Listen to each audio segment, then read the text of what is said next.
You're on a bit of a whirlwind tour. Well, yes, it has been with the release of this movie. Ravan. That's right, you pronounced it correctly. Thank you very much. And your husband plays the bad guy. Yes. We can talk more about him later. Mm-hmm. You are good, though. Oh, yeah, feisty. I'd like to describe myself as a bit of a tigress in the movie. Yeah. Given that you are one of the biggest stars in the whole world, I need to have your verdict on the clock, please, the 5-minute clock. What's with the clock? I've been fascinated ever since you've been holding it. I mean, what is it with this clock? Well, it's to time the interview, basically. Oh, all right. It's going to be exactly 5 minutes. Perf. Never seen something like What did this. you call it, perf? As in perfect. Perfect. I have never seen one like this in any interview to actually make sure that we hit it on the dot. 3, 2, 1. Go. What is it like being called the most beautiful woman in the world? Oh, it's sweet, and I thank people for your generosity. I don't entirely believe it, but it's a good way to start an interview. So thank you. Get off to a good start. Always important. You were Miss World. Yes. Back in 1994. A long time ago, yes. Apart from your husband, Aishwarya Rai Bachchan, that's right. an actor, Of course. who is the most handsome man in the world? Wow. Well, you're going to ask a girl, she's going to say her daddy. That's my father, yeah.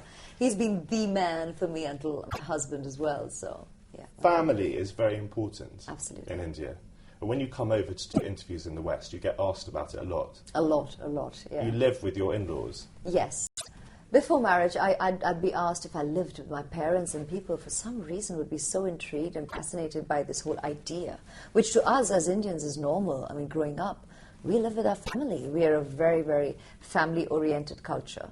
And I've lived with my parents right up to the point I got married. And as Indians, mostly, when a girl does get married, she goes and stays with her husband, who also stays with his family, largely. I mean, I'm not saying that in the urban culture people are not living independently of their parents, but largely as a culture, this is the setup. We're all very, very family-oriented. Can you tell me about arranged marriages?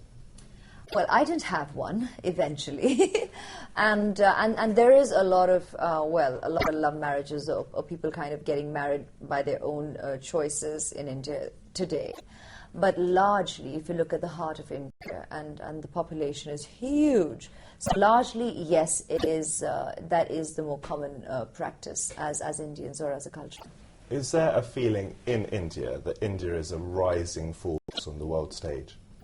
Well, it's not just in India. I think this feeling is world over, and it's a great feeling. It's a wonderful feeling. Is the UK taking... Not rising, an established force. An established. I'd love to correct that.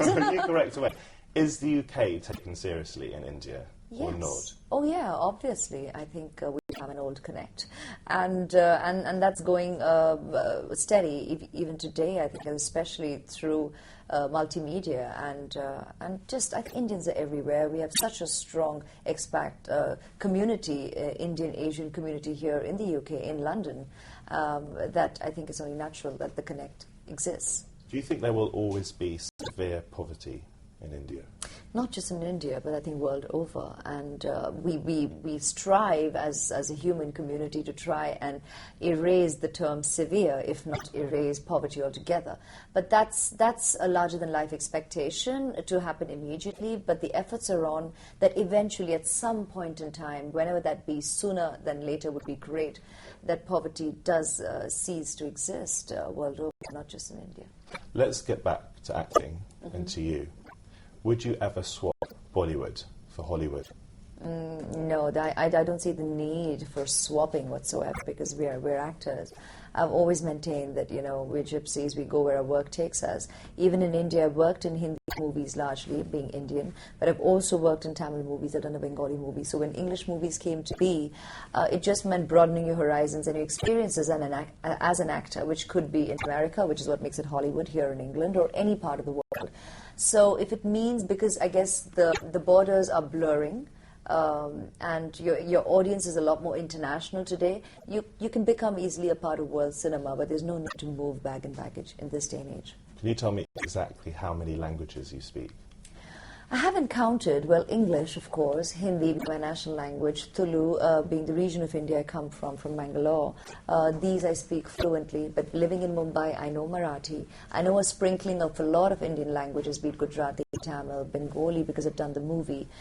So a lot of Indian languages aren't foreign to the ear, but I may not be able to just strike up a conversation, but I do understand a lot of Indian languages. Now, you and your husband are rather like the Brad Pitt and Angelina Jolie. We always turn that around and say, well, they're like the Aishwarya Rai Bachchan of America. So I guess, these are just comparisons made by the media for easy reference, but really it's not something that we think about. You have a Dutch tulip named after you? Yes, when I was in Amsterdam during the IFA a couple of years ago, it was really sweet that they did actually name a tulip, quite a pretty one actually, red and yellow, lovely shade, after me, and thank you. And you're in Madame Tussauds?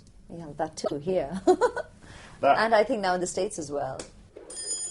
Ah! is it? I did! That was quick! That was good. Wow, to answer at the speed. Nice having met you. Cheers. Cheers.